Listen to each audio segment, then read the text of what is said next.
Diabetes বিশ্বজুড়ে একটি নীরব ঘাতক রোগ।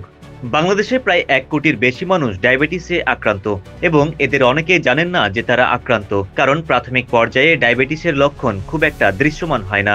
রক্তে গ্লুকোজের মাত্রা বেড়ে গেলে তা শরীরের বিভিন্ন অঙ্গ প্রত্যঙ্গ ধীরে ধীরে ক্ষতিগ্রস্ত করে।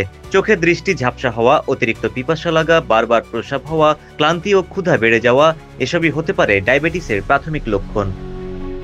বিশেষজ্ঞরা বলছেন ৩৫ বছর বয়স পার হলে প্রত্যেকেরই বছরে অন্তত একবার রক্তে শর্করার পরীক্ষা করা উচিত। এছাড়া পরিবারের কারো ডায়াবেটিস থাকলে ঝুঁকি আরও বেড়ে যায়।